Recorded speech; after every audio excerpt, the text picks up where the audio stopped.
Hi friends, welcome to my channel. இன்றைக்கி நம்ம என்ன பார்க்க போகிறோம்னா மத்தி மீன் குழம்பு தாங்க பார்க்க போகிறோம். அது மீன் குழம்பு, முருங்கைக்காய் போட்ட மீன் குழம்பு. ரொம்பவே சுவையாகவும் மணக்கவும் எப்படி வைக்கலான்றத வீடியோக்குள்ளே போய் பார்க்கலாம் வாங்க. இந்த மீன் குழம்பு நம்ம செய்கிறதுக்கு ஒரு அகலமான பாத்திரத்தை நம்ம எடுத்துக்கலாங்க. அதை நான் 2 குழிக்கரண்டி அளவுக்கு நான் நல்லெண்ணெய் சேர்த்துருக்கேன். மீன் குழம்புக்கு நம்ம தாராளமாக நல்லெண்ணெய் சேர்த்தா தான் அது மீன் குழம்பு டேஸ்ட்டாக வரும். இதுக்கு நான் 1 டீஸ்பூன் அளவுக்கு கடுகு மட்டும் சேர்த்துருக்கேங்க. ஒரு 1/2 டீஸ்பூன் அளவுக்கு வெந்தயம் சேர்த்துக்கலாம். கடுகும் வெந்தயமும் எண்ணெயிலே நல்லா பொரிஞ்சதுக்கப்புறம் கருவேப்பிலை சேர்த்துக்கலாங்க. இதுக்கு நான் சின்ன வெங்காயம் தான் எடுத்திருக்கேன். 20லேருந்து 30 சின்ன வெங்காயம் அளவுக்கு நம்ம சேர்த்துக்கலாங்க.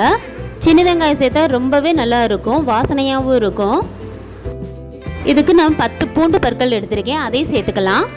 சின்ன வெங்காயம் கிடைக்கலனா பெரிய வெங்காயம் கூட இதிலே சேர்த்துக்கலாங்க. அதை பொடிசாக கட் பண்ணி அதில் சேர்த்துக்கோங்க. வெங்காயம் பூண்டு பற்களும் நல்லா வேகட்டும். எண்ணெயிலே நல்லா வதங்கினதுக்கப்புறம் தான் நம்ம அடுத்த பொருளையும் சேர்க்க போகிறோம். இப்போ பாருங்கள், நல்லாவே கோல்டன் கலரில் வந்துருச்சு. அடுத்து நம்ம 3 தக்காளி பழத்தை இதில் மிக்சியில் அடித்து நம்ம சேர்த்துக்குவோம். நான் மிக்சியில் அடித்து தாங்க சேர்த்துருக்கேன். அப்போ தான் நல்ல புளிப்பு டேஸ்ட்டு கொடுக்கும். மீன் குழம்புனாலே சொல்லவே வேணாம், புளிப்பாகவும் காரமாகவும் இருக்கணும். நம்ம அரைச்சிட்டு வந்த தக்காளி விழுதை இதில் சேர்த்துக்கலாம். தக்காளி வந்து நல்லா பழுத்த பழமாக இருக்கணுங்க. அப்போ தான் நம்ம குழம்பு நல்லா புளிப்பு இறங்கும். மீன் குழம்பு மட்டும் நம்ம சாப்பிட்றதுக்கு 2-3 மணி நேரத்துக்கு முன்னாடியே சமைச்சு வச்சுருங்க. திக்காக நல்லா தொக்கு மாதிரி இருக்கும், சாப்பிட்றதுக்கே அவ்வளோ அருமையாக இருக்கும். நம்ம கிராமங்களில் சமைச்சு சாப்பிட்ற ருசி அப்படியே இருக்கும்.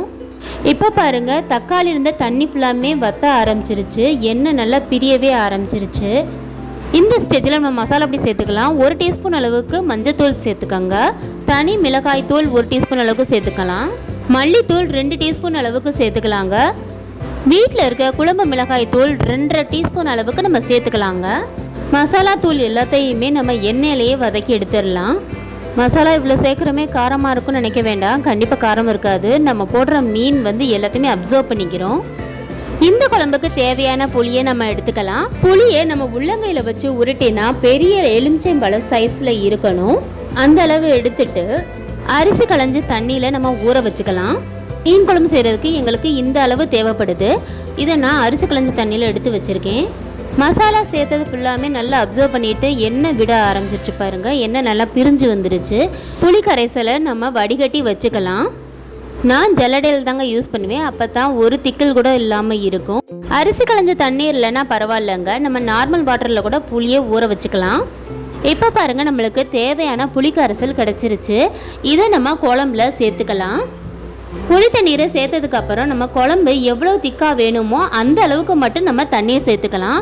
இப்போ நம்ம புளி தண்ணி மட்டும்தான் சேர்த்துருக்கோம். இதை நல்லா நம்ம கிளறி விட்டுக்கலாம். இந்த குழம்புக்கு தேவையான தண்ணீர் நம்ம சேர்த்துக்கலாம். எந்த அளவுக்கு நம்ம புளி தண்ணீர் எடுத்தோமோ அதே அளவுக்கு நான் தண்ணீர் சேர்த்துக்கிறேங்க. இந்த ஸ்டேஜில் நம்ம உப்பு காரம் எல்லாத்தையுமே செக் பண்ணிக்கலாங்க.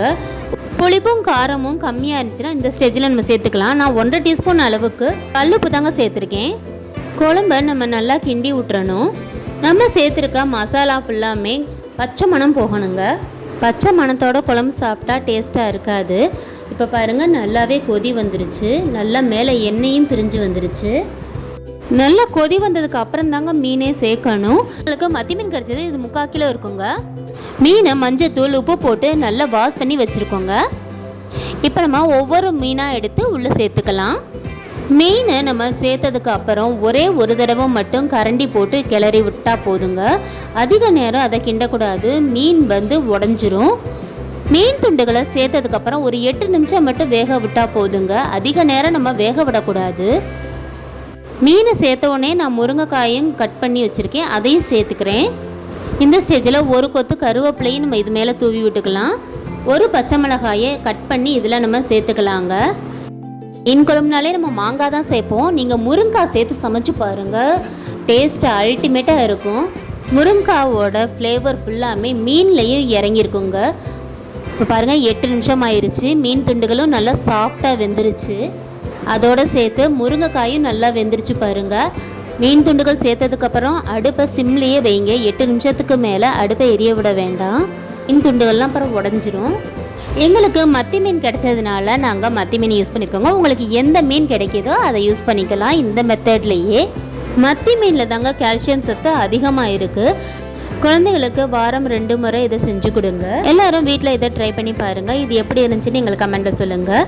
லைக் பண்ணுங்கள், ஷேர் பண்ணுங்கள், சப்ஸ்கிரைப் பண்ணுங்கள். டாடா, பாய்.